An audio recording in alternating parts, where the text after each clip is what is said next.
Thanks for joining us for Backup and DR for AWS, native, free, and enterprise level options. Presenting today will be Sebastian Straub, Senior Solutions Engineer at N2WS. Sebastian will be talking about some native options for backup and DR in Amazon Web Services. These include manual, snapshots, scripting. He'll also demonstrate Cloud Protection Manager Free Edition, a free tool to help you manage and orchestrate backups in Amazon Web Services, as well as our enterprise product, Cloud Protection Manager. Cloud Protection Manager focuses on flexible backup policies with scheduling from minutes to months, the ability to recover in seconds from any type of outage or failure, including disaster recovery scenarios across AWS regions and AWS accounts. Operational backup and disaster recovery built specifically for AWS workloads, and it includes easy UI with dashboard monitoring, alerting, reporting, and integrations. For more information on anything presented in this demo and to learn about how N2WS works with Amazon Web Services, learn more at n2ws.com/AWS. With that, I'm going to turn it over to Sebastian. Sebastian, you want to take it away from here? All right, thank you so much. So what I'm going to do now is I'm going to go ahead and share my screen. And in a moment, you're going to see my web browser. So as you can see, I'm currently logged into my AWS console. So a few years back, AWS came out and Amazon basically told us, this is amazing, everything is going to be always up, this is going to change things completely. And it kind of sort of did, just like when we started virtualizing environments. Now, you still need the data that you have in the cloud to be backed up as well, because really the only thing that we virtualize is the hardware. So there's not going to be any hardware failures anymore. So for example, there's not going to be a power supply failure, a hard drive failure, there's not going to be a video card failure on your servers.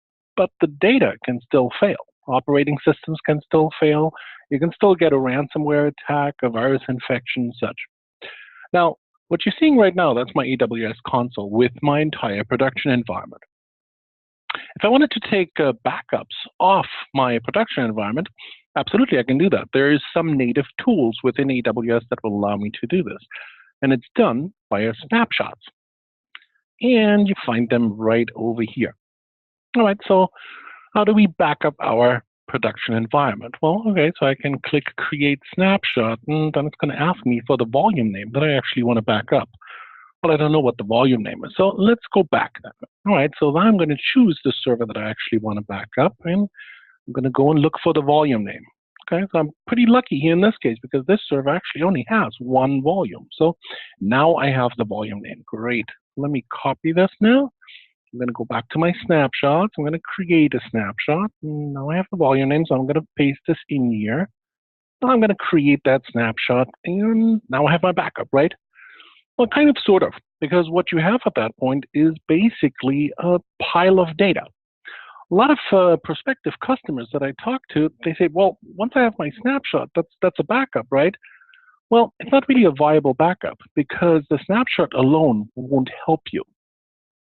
So once I have a snapshot, something else that I have to do to make this actually a viable backup is I'm going to have to go up here to Actions and then turn this into a volume. Well, now I have my backup. Well, kind of, sort of, because at this point, you have essentially a hard drive laying on your table. You still don't have anything that you can really fire up. So that's why you then have to turn that into an image. Then finally, at the end of all of this, I actually have an image that I can spin up, and that's the clone or the backup, the restore off the machine that we try to restore. Well, this is great, but obviously I don't want to sit here 24/7, even though my boss might want me to, and click that Create Snapshot button every 15 minutes, every 30 minutes, every hour, on the hour. So there must be a way to automate this entire process. Of course you can. And again, Amazon gives you some capabilities there as well. And it's usually done through scripting.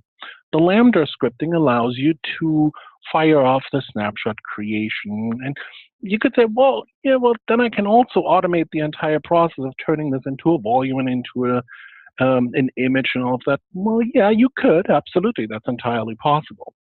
The only problem with all of this is then you have a script library that you need to maintain, which is great for the person who's maintaining this script library, because essentially that's a meal ticket for them, because you can't ever get rid of them because they're the ones who understand how the scripts work. And if you really want to give backup and restore capability to somebody who's not familiar with IT, that's going to be really difficult. Really what you need is some sort of graphical user interface. I mean, that's the reason why Windows was invented, because, well, we wanted to have a graphical user interface, which makes it easier for people to just work with the software instead of actually having to write their own scripts and write their own software.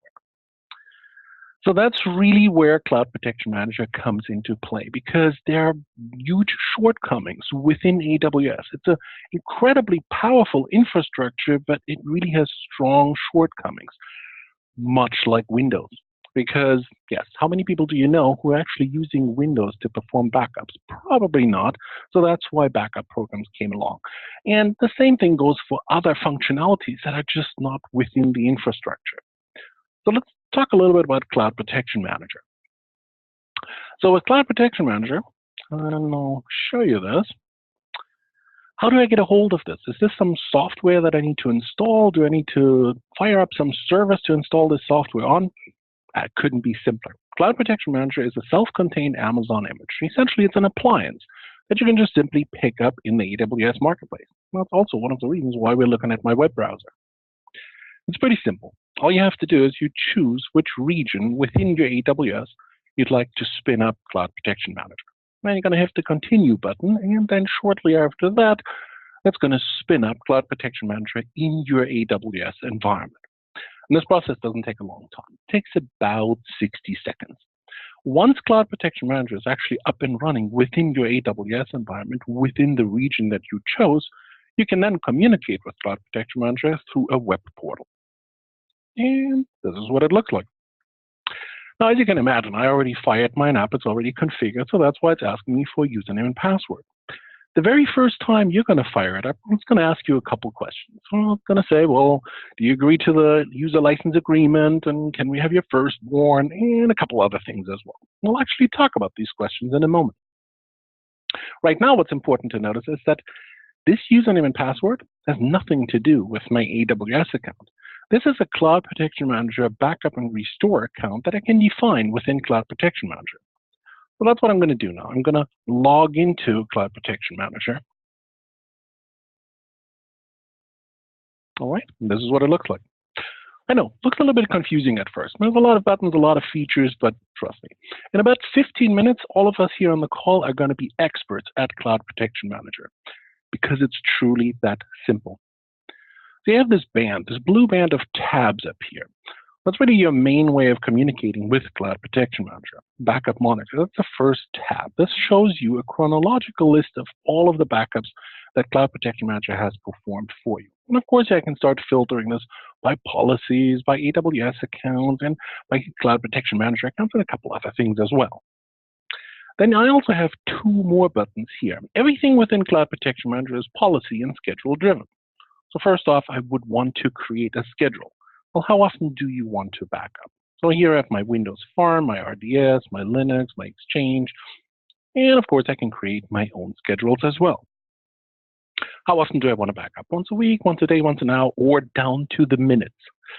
I know at first it seems pretty crazy, but that's entirely possible because Cloud Protection Manager leverages the native snapshotting capability. So there is no need to create a maintenance schedule or a maintenance window to back up. I can literally create backups of my environment in a running system during business hours. There's no need to shut anything down or wait till after business hours. So that's the first step. Then the next one is we need to define what exactly do I want to back up. As you can see, I already have a few policies defined here for my Active Directory, my Exchange, my SQL, file servers. But of course, you can create your own as well. The top here, this was really interesting because I also have the ability to define which AWS account I'd like to back up from. Up here, I can define other AWS accounts as well. And this is push and pull, which means I can pull infrastructure from an AWS account, and I also have the ability to push information into an AWS account. So this goes both ways. Then over here, this is where I choose how many generations of backups I'd like to keep. That's essentially my backup retention policy. And then I associate that with the schedule we just created. Now we're really just missing one thing. What exactly do we want to back up? See, over here, I already have a policy. Now over here on the right side of the screen, that's my backup targets. So if I click this, this is where I can choose what I'd like to back up. I can add instances, standalone volumes, or volumes that aren't attached to anything, RDS databases, Aurora clusters, and Redshift clusters. It's pretty simple. All I need to do is I click on Add Instances, and then I can start browsing through the different regions, and I can choose which infrastructure I'd like to back up. All I have to do is tick box, click Add Selected, and that's it. From that moment on, Cloud Protection Manager will start backing up those resources into the same region where they're currently residing. That's also a problem at the same time, right? Because what happens if those regions aren't available? I know it doesn't happen often, but it has happened before that an Amazon AWS region went down. Just recently, one of the regions went down for about 5.5 hours. It's pretty bad if your production environment is in that region. You're basically sitting there hoping and praying that any minute it's going to come back up. It would be great if I would have my production environment available in another region as well. And you can make that happen with Cloud Protection Manager. It's this little button over here, DR, Disaster Recovery. So if I click on this, here I can say, well, every so often, every X amount of backups, I'd like you to perform a backup into the following regions. This could be multiple regions if I want to. Now, in my case, my main environment is in Oregon, but I'm also performing disaster recovery backup into North Virginia, just in case. Now, this is also an interesting feature because down here, I also have the option to perform a disaster recovery into an entirely different AWS account. A lot of our customers are starting to do this now because what if your AWS account becomes compromised? What if it becomes breached? Well, if that's your production environment, that's pretty bad. But if I have a completely separate disaster recovery account, all I have to do then is just spin up that account, and with it, I'm going to spin up my production environment. And that doesn't cost you much either because that environment isn't actually running in the other account. It's basically just a warehouse where you're keeping your data backed up and safe for the moment when you need to spin it up. Right, I would say let's actually do a restore so that you get to see what that looks like. Right, so now we're going to go to Backup Monitor where we see a list of all of the backups we've performed. So let's do a restore, let's say, of one of my file servers. So this is my list, and that's my file server. But if I wanted to, of course, I can also start filtering this by backups, and all of the backups for my file server. I'm going to choose the most up-to-date backup, and over here, that's my recover button. So let's click that. We did define that we wanted to perform disaster recovery, so that's why we see all of these drop-down menus here. So restore to region gives me the option to restore to the same region where it's currently residing, or to also choose disaster recovery. Remember when we chose North Virginia? That's why this shows up here. Any other region that we would choose would show up here as an option as well. Now I can restore to the same account that I'm currently in, or I can also restore to my disaster recovery account. And because we now also have a disaster recovery backup in the other account, we could even restore from that account. So these menus are actually mix and match, however you see fit, whatever you're trying to accomplish. And then here on the right side of the screen, that's where we have our actual recover buttons. The first one, that's instance recovery. What this will do is it will spin up a clone instance of my backed up instance, and it won't even touch the original instance. Well, that's actually a good thing because perhaps I'm still performing some forensics on the original machine. Maybe some ransomware hit, maybe a crash, maybe a virus infection. But while I'm performing my forensics, well, my boss isn't going to wait for that. He wants the production environment up and running as fast as possible. That's the button I would click. Now, next to that, I have my volumes only recovery. And as the name suggests, that's exactly what it does. I only have one volume attached to this instance, but if I would have more than one, you would just simply see a list, and I could click with surgical precision which volumes I actually want to recover. That's really simple. All I have to do is I'm going to say switch attached volumes and delete the old ones, and then I'm going to recover the volumes, and that's it. Now, the nice thing about this feature is that really nothing changes as far as that server is concerned. The VPC doesn't change, the subnet doesn't change, the IP address doesn't change, and if there's a database on that machine, well, then even the connection string wouldn't change either. So this is a very easy way to immediately be back up and running as well. Now, the last function that we have is the Explore function. This makes a lot of sense because this is a Windows file server. Well, so if somebody comes up to me and says, well, we have some backups, right? And I'm missing some files that I accidentally deleted, or maybe a couple of folders. Can you bring them back for me? Well, yeah, but I'm not going to do an instance recovery or a volume recovery just for a few files and folders. That's really what the Explore functionality is for. So if I choose this, then that allows me to dig into this backup, or allows Cloud Protection Manager to dig into this selected backup without me having to spin up an entire instance to do that. And I can do this straight right here within my web browser.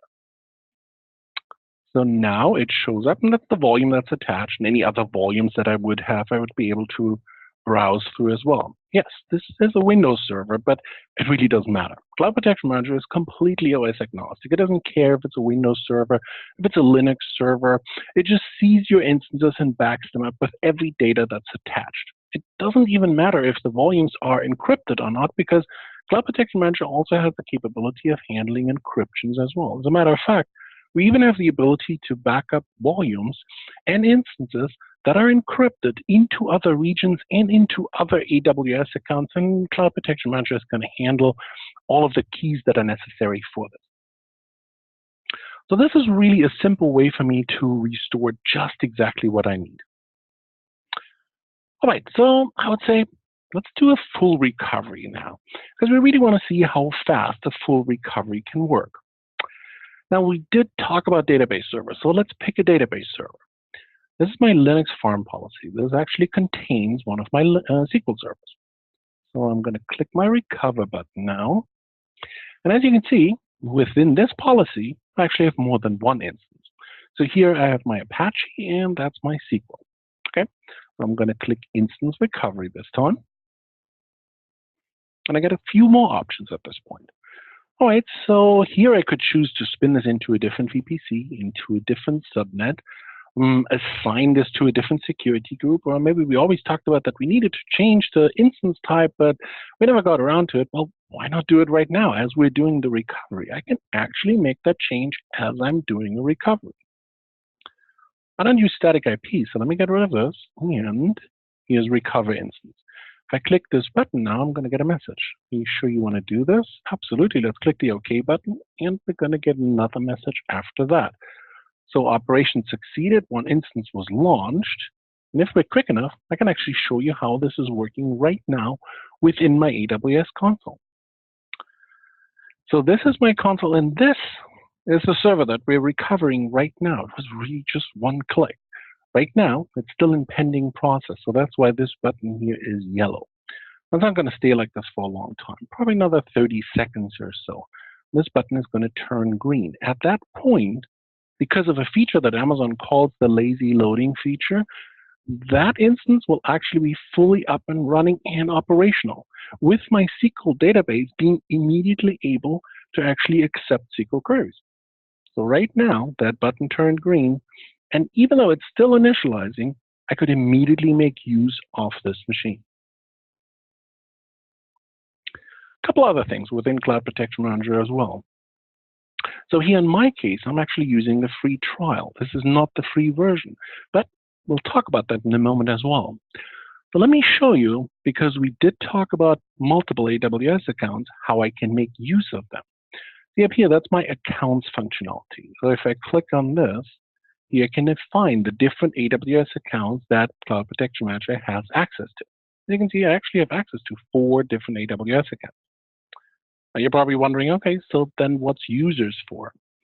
Remember how we logged into Cloud Protection Manager? Well, This is where I define the Cloud Protection Manager users. These users have capability to backup and restore within my AWS account, but without me ever revealing any AWS information to them, because they have a Cloud Protection Manager login. And we have the ability to create different types of users, independent users and managed users. I've simply created two users named independent and managed. The difference between them is an independent user, those are power users. I trust them. These users, they have quotas. I can assign them so that they can just start filling up my entire AWS with terabytes and terabytes of data. I can also allow them to create their own policies, to create their own schedules. Essentially, they're, well, independent users within my Cloud Protection Manager, even within my AWS. This is really where we achieve multi-tenancy.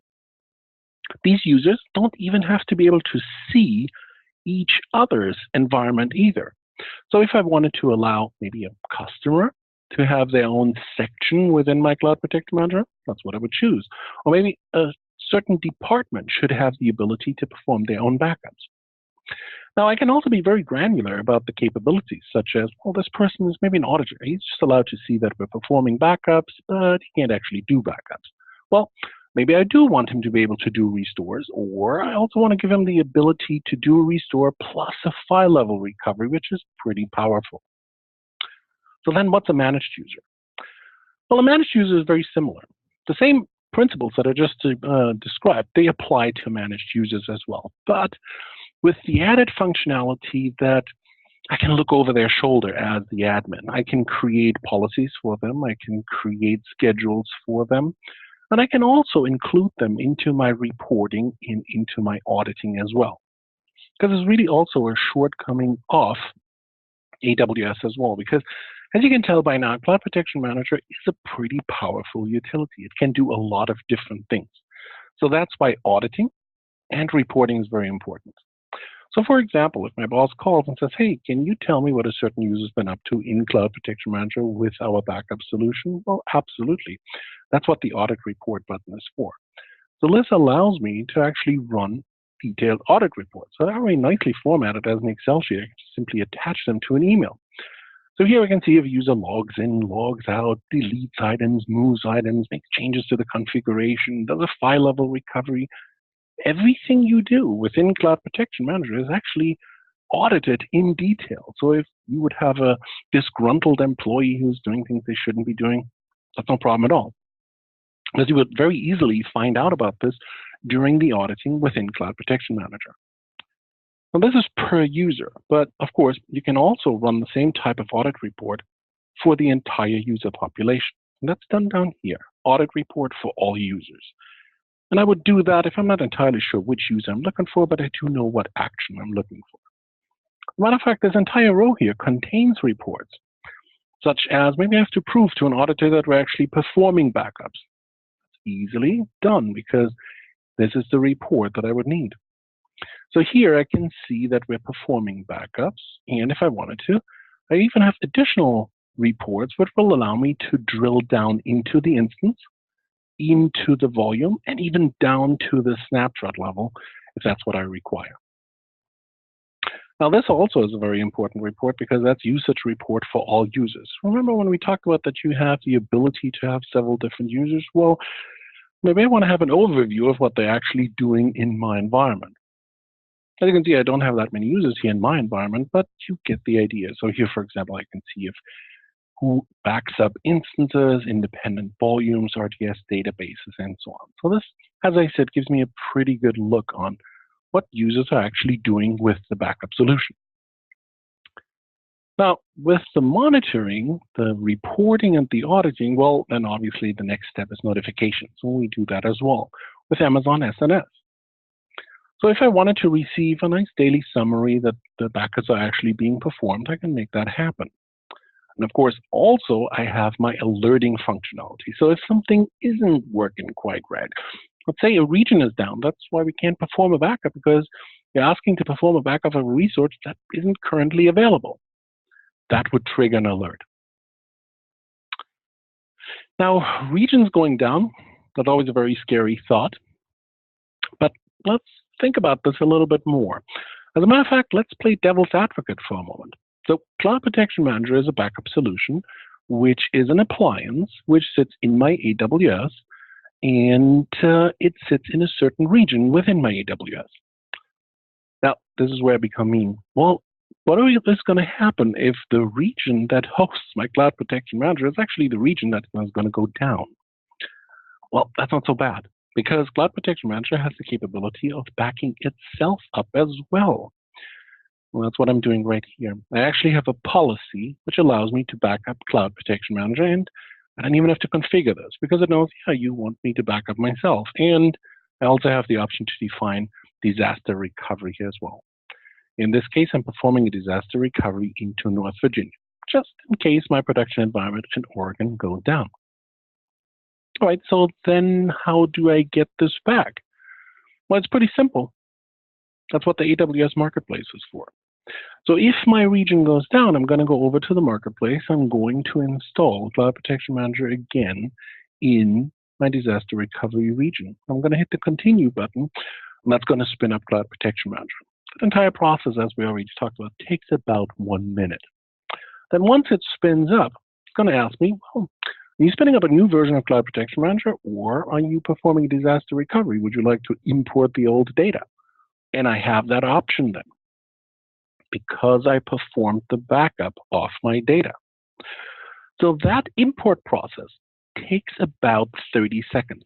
So from the moment the region went down to my ability to start recovering my entire backup solution is only about 1.5 minutes. And remember how fast we did a recovery? Well, as I said, that only takes about 1 minute, depending on the size of the instance that you're actually recovering. However, 1.5 minutes later, after the import, anything you see on the screen here, the backup monitor, the policies, the schedules, the configuration, and most importantly, your recover buttons are all going to be back. So at this point, into that crisis, it's about 1.5 minutes. And at that point, we can start recovering.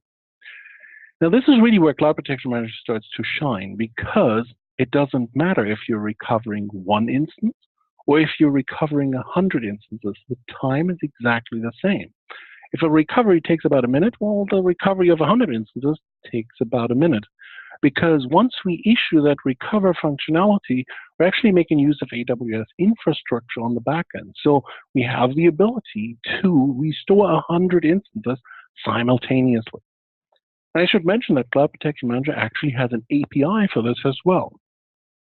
So if this is something that you want to do, we have very extensive documentation on this that allows you to do that. So one more thing that we also have to talk about as well, which is application consistent and crash consistent backups. The Cloud Protection Manager, as I mentioned, just simply sees the instances and the data that's attached to them in your AWS, and it doesn't care what's installed on it. As well, just simply back up everything, and I have the ability to very quickly recover all of this information.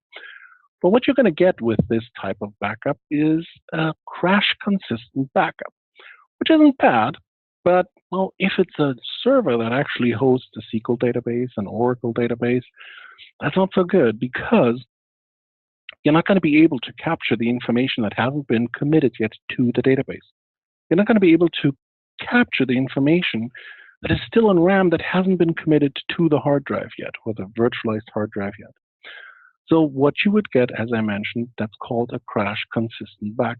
But what you really want for those instances where you have a database server, where you have an important file server, you really want that application consistent backup. Cloud Protection Manager is very proud of the fact that there's no software required to be installed on the servers to perform backups. But if you do desire an application consistent backup, we do have the capability of making use of backup agents. And the way you get a hold of that is down here, download thin backup agent. That's not a very big piece of software. It's just a few megabytes. And when you install this on the server, it's only going to ask you one single thing. It's going to ask you, where is your Cloud Protection Manager located? Once you do that, well, then under the Agents tab, you'll actually be able to see the heartbeat from that agent, and you'll be able to see the machine as well that has the agent installed on it. And at that point, Cloud Protection Manager has the capability of talking directly to the VSS, the volume shadow copy servers on that server to create that 100% backup, that application consistent backup. Because if I'm backing up a database server at that point, guess what? When I do a recovery, it's going to be completely consistent, which means there's not going to be a consistency check on my SQL database. Because that really wouldn't be right. If I'm doing a recovery and I'm guessed that worked really fast, but now my SQL database says, well, I'm going to run a consistency check for another hour, an hour and a half. So that's why you want that application consistent backup. So that is a possibility. All you have to do is just simply install that agent on that server. This was an example for Windows servers, but we can do the same thing also for Linux servers as well. There's not even an agent required for Linux servers, as a matter of fact, when we do this with backup scripts. These backup scripts will allow us to quiesce the system, take that application consistent backup, and then just simply continue. However, that doesn't mean that your end users actually have to run scripts and log into servers and do all of that. It's pretty simple. Within Cloud Protection Manager, I just simply say, yes, I want to have an application consistent backup for that server, and Cloud Protection Manager will just take care of the rest. One more feature that you probably also noticed. It's Move to Freezer. Now, Move to Freezer doesn't actually change the location of the backup. What it does is it moves the backup from out of the backup monitor into a different workflow. Anything that you see within the backup monitor is actually ruled by the policies that we defined. Remember, we defined a backup retention. Well, that could be 30 days, 45 days, 50 days, whatever the number is. Well, +1, Cloud Protection Manager will start deleting all of these backups. Now, what if I want to retain the backup indefinitely? That's what Move to Freezer is for. Move to Freezer will then allow me to retain these backups in my library, which happens to be called Freezer. Now, I usually refer to these as my gold images, because from that point on, I can even start recovering these servers from here. And don't just think of Cloud Protection Manager as a backup and restore utility. Truthfully, it's also a cloning utility. Because think, for example, staging environment. Everybody should have a staging environment, but hardly anybody does. And if they do, it's hardly ever in sync with the production environment. Well, then what's to keep me from using Cloud Protection Manager to create that staging environment off of the backup that we just created? And I have the ability to spin up a staging environment in another region or even in an entirely different AWS account. So that's very easily done within this. All right, so that's a very high-level overview of Cloud Protection Manager, and that's the free trial that you can also retrieve from within the AWS Marketplace. What we did talk about, we wanted to talk about the free version of Cloud Protection Manager, because that's also a very easy way of making sure that all of your data is actually going to be taken care of within your AWS. But let me show you this real quick as well. So I'm going to switch web browsers now. This, what you're seeing here, that's the free version of Cloud Protection Manager. It's very simple. You can just simply pick this up in the AWS Marketplace, and there's some restriction on this. So one of the restrictions is that you can only back up 5 instances using the free trial. And the other restriction that you have is you can't use application consistent backups. So if you would attempt this, then unfortunately it's going to tell you that this feature is not available in the free edition. That being said though, everything else that I showed you, such as the policies that you can define, the schedules you can define, move things into the freezer, use that as your library. That's your gold image. You can start backing up and recovering from there as well. And of course, down here, I have all of my reports available. I have my auditing available as well. So this is definitely available within the free version as well. And perhaps this is really all you need. So this will definitely take care of all of your backup and restore needs then. So now, it's probably best if we open up the floor to any questions that you might have about Cloud Protection Manager. Thanks so much, Sebastian. And we do have some questions coming in. If you have additional thoughts or questions for Sebastian, the Q&A is open. I'm going to read some of the ones that came through. Every question will be addressed either live in the webinar, or if it's something we need clarification on, we'll definitely follow up offline. So the first question here is, does N2W have access to my backups? Oh, no, not at all. So Cloud Protection Manager is spun up in your AWS environment, and if you wanted to, you can even see where these backups reside. Show this real quick. They reside within the snapshots within your AWS account. So here I can see the snapshots, and if I really wanted to, I can even see using the description, because Cloud Protection Manager tags them, I can see which policy backed up this particular instance and which volumes and instances. So they never leave your control. They always stay with you, and we don't have any access. So this isn't like a service as a software as a service solution. This is always yours. Cloud Protection Manager resides within your AWS, and your backups also reside within your AWS. The advantage, of course, is I don't have to figure out anymore what this snapshot is, because Cloud Protection Manager is, well, managing everything for me.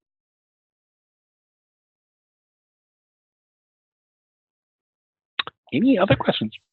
Yeah, if I cancel, what happens to the backups? And I think you're suggesting that they remain unchanged, right? That's absolutely, that's a very good point as well. Now, I'm not sure why you would ever not want Cloud Protection Manager, but let's just play through the scenario. So what happens if I don't want Cloud Protection Manager anymore? Well, the snapshots exist within your environment. You have the ability to filter through them based on the machines that we backed up. So this is also going to be pretty easy then. Of course, now that I have these snapshots, I have to go through the laborious task of, okay, so now I need to turn them into volumes and images, but absolutely, it's absolutely doable. Even if you wouldn't have Cloud Protection Manager anymore, the backups still stay with you, and they're within your environment. They never leave your control. Does this work for Oracle databases as well? Yeah, that's a good point. I always make that mistake. I keep talking about SQL, but Oracle, it really doesn't matter. That's why Cloud Protection Manager is just absolutely wonderful, because it's completely agnostic. It just sees instances and it backs them up. Now, of course, it is important that you have that application consistent backup, and that's why I mentioned. So if your database is on Windows, absolutely use the backup agent. If your database is on Linux, absolutely, then we just simply use the backup script to quiesce the system and get that application consistent backup. But it really doesn't matter which database is being hosted on these instances. Cloud Protection Manager will just simply back up everything, and it will also guarantee that application consistent backup. Does CPM support AWS tagging, and how does that work? Oh, that's a very good question as well. So sometimes I have this question, for example, when somebody says, well, what happens if we dynamically spin up instances? I might be doing this every day because I need to deal with user spikes. Maybe somebody is spinning up new service. Doesn't mean every time I have to go back into Cloud Protection Manager and I have to go to my policies and my backup target and then simply select everything that I want backed up. No, you don't, because now that you have a policy, we also know the name of the policy, and we do use custom tagging for this. So when we go back to my AWS console, I can actually show you this. We do use custom tagging. We use as CPM backup. Then what you can do is you spin up instances and just simply insert the name of the policy that you want to include this instance in for the backup. And this can be also multiple policies as well. So some of our customers actually create overlapping policies. So yes, absolutely, we use the tagging as well. Now, if the question is, do we preserve the tags that you already have on the instances? The answer to that is yes as well. So if you have, let's say, an asset ID, something that you want to preserve on it, and then you want to be able to search for that information within the snapshot, within the backup that we created, absolutely, Cloud Protection Manager preserves that information as well. Can you show us how to perform a file level recovery on a Linux system? Does that work with no UI? Oh, yeah, absolutely. It's basically exactly the same thing. So this one is my Linux machine. So I'm going to do recover, and I have the same buttons. So it doesn't matter if this is Windows, it doesn't matter if it's Linux. So in this case, I can just simply click on Explore, and it works exactly the same way. So now it's starting to dig into that particular backup, and it almost works like the time machine feature of Apple, because I chose a particular backup, and then Cloud Protection Manager can start digging through that particular backup. And as I said, it doesn't matter if these volumes are encrypted or not, Cloud Protection Manager can deal with that as well. See right here, that's my Linux server, and the functionality is exactly the same. I even have a search functionality if I'm looking for specific files.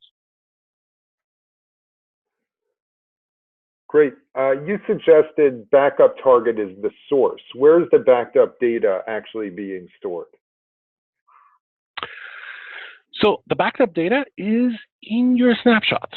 So over here within the policies, that's where I choose my backup target. So that's where I targeted a specific instance. And then when the backup is being performed, it is stored right over here. That's within your snapshots. So these snapshots are your actual backup data that we produced. Can you clarify where these snapshots are? Because we're getting a couple of questions around that. This one is, can I use S3 buckets as a destination of backed up data? Oh, that's a very good question. So no, in the current version that we're looking at right now, there is no capability of backing up this information into a specific bucket. But you never know. There's information, this feature might be in the product very soon. Wink, wink, nudge, nudge. So this is right now where we're performing the backups to into the snapshot capability within your EBS, but directly into a bucket, currently not available. Is there an API and CLI for CPM? Yes, absolutely. It's fully exposed. We have actually very good documentation on all of this. And if you're interested, we can also include that information into the follow-up email that we're going to send out as well. And all of that is actually on our website. So we have a lot of blog entries for that as well. So as a matter of fact, the API is extremely powerful. Some of the customers that I worked with, they use Cloud Protection Manager through the API. Theoretically, you could integrate this into your intranet if you wanted to.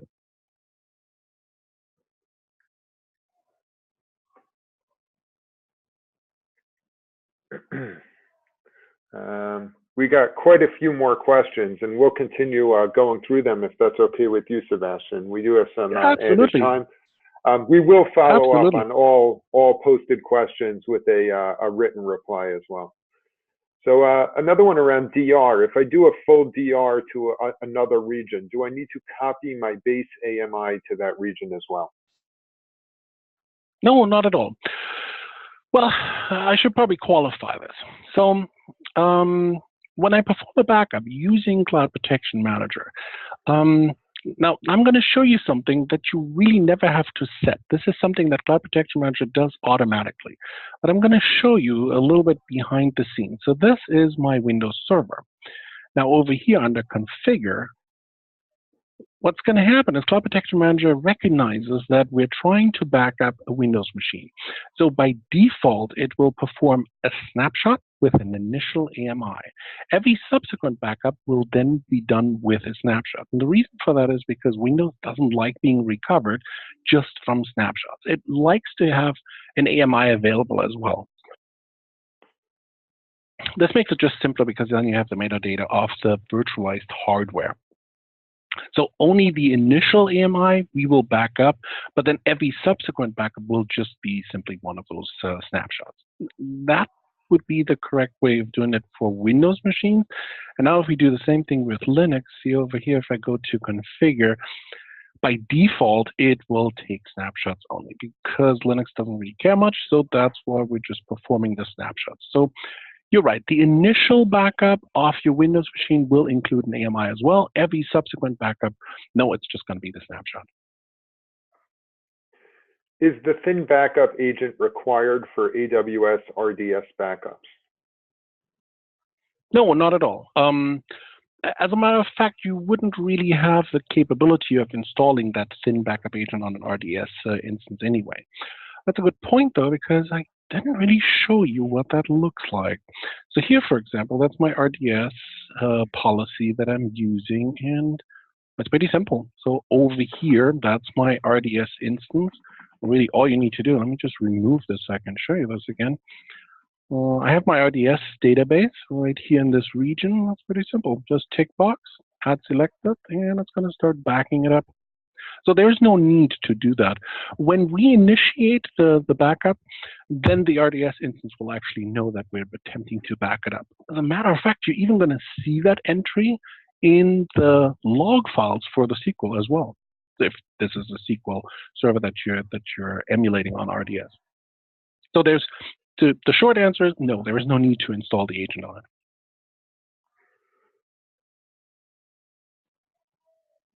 Any suggestions when to use backed up only volumes or backup initial AMI and volumes? I know you just kind of went through that a bit, so maybe you can. Right. So experience says I could back up Windows just with snapshots. But if I'm doing a backup off my production environment, I really don't want to go for any chances, because I've seen Windows come back up from just snapshots fine, but on the other hand, sometimes it will just be corrupted. It just won't work. The restore won't work. So I would usually stay with the default settings of Windows servers, create an initial AMI, and then go with snapshots. And with Linux servers, it doesn't matter. Let's just use snapshots in that case. Can snapshots be deleted on the back end, bypassing N2W's interface? Yes, you could. You could theoretically do that. Now, that being said, Cloud Protection Manager would recognize it, and it's the same thing with backup targets as well. So let's say somebody would go in maliciously and delete my file server. Well, Cloud Protection Manager would recognize that this instance has just vanished, and it would then throw an alert. That's what the notifications are for. On top of that, when you create policies, there's also an option to say, well, if you come across the situation where some of the items that we're trying to back up aren't there anymore, should I complain about it or not? I always leave it on no, because I like when Cloud Protection Manager complains about it and says, hey, there's something not quite right. Somebody deleted something they shouldn't have deleted. So this always gives me a pretty good overview of if something is not going quite right. So yes, it's possible. Cloud Protection Manager doesn't really protect the items on the back end, but you would find out about it because you would configure the notifications. Great. Just a couple of more questions here. Does CPM support sending the backed up data to Glacier? Oh, not currently. You would think so, because Freezer, Glacier, both cold should be the same thing. So right now in the current version, no, it doesn't allow you to send it to Glacier, but that's not to rule out that that's a feature that might be in the future within Cloud Protection Manager as well. What happens to your snapshots after deleting the policy that created them?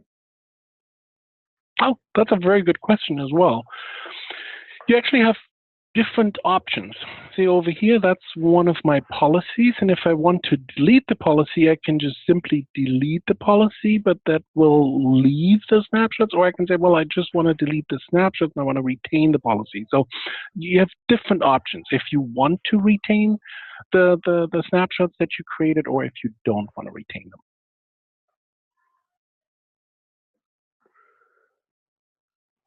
them. When you recovered an instance, it looked like they were both running. Wouldn't there be an IP conflict? Do you have suggestions around how to manage IPs? Oh yeah, absolutely. That's a good point. Very good eye. You're absolutely right. Both of the instances are running. Now, what I did here in this particular case is I pretended that we're still performing forensics on it. So I need this machine up and running real fast. But at the same time, my IT team is probably still digging into this. Why did it crash? Where did this ransomware come from?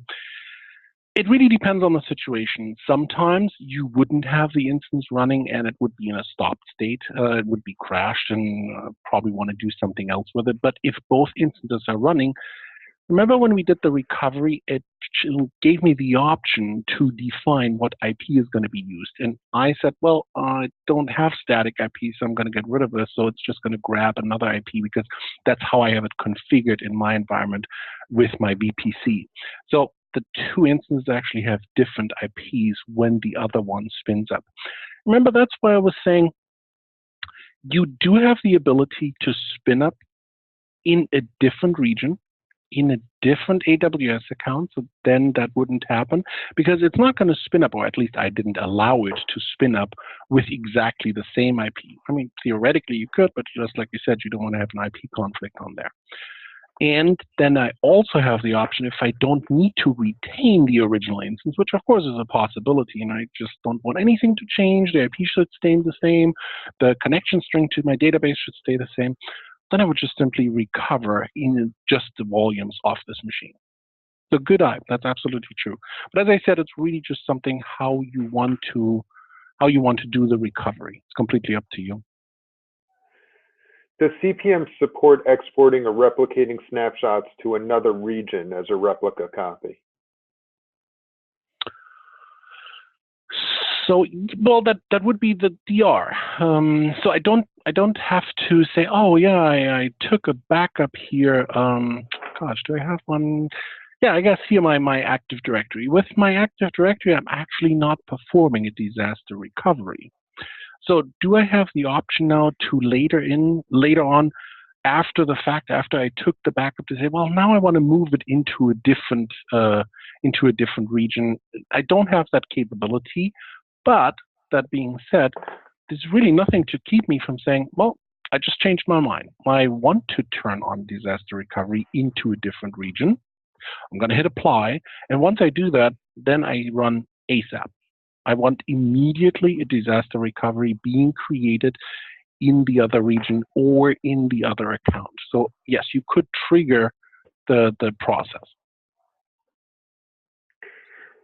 There's some clarification needed. A couple of questions coming in about the cost of the backups. Can you talk about the product footprint and where backups are stored and what cost implications there may be?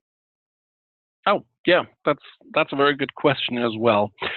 All right, so the good news is Cloud Protection Manager is as small as it possibly could be. So when you're spinning up Cloud Protection Manager in the marketplace, you'll actually find that Cloud Protection Manager is only a 2T micro instance. That means it's actually within the free tier, and the only thing you're paying for is really just the storage of where we're keeping the configuration, where we're keeping the monitoring, the reporting, the auditing data.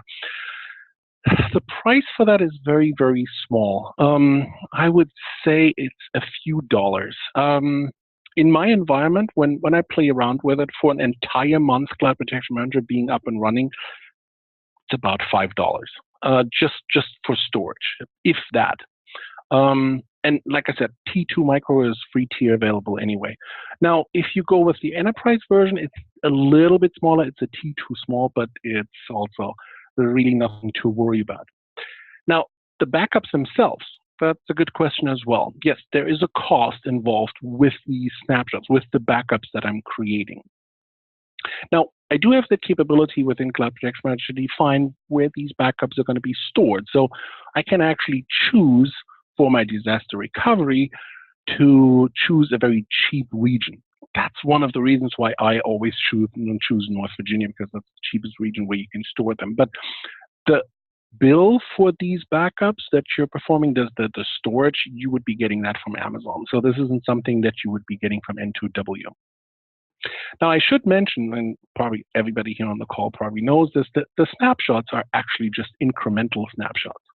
So it's extremely efficient. You're really just keeping the information that you absolutely must have and that you absolutely need.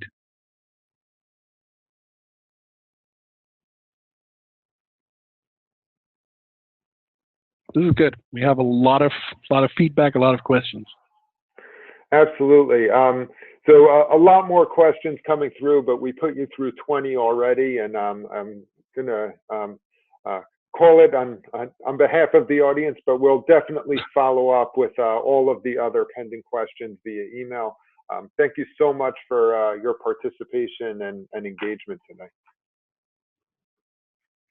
Yeah, absolutely, guys. Send them to me, and I'd be more than happy to answer any questions that you might have. Well, thanks so much, everyone.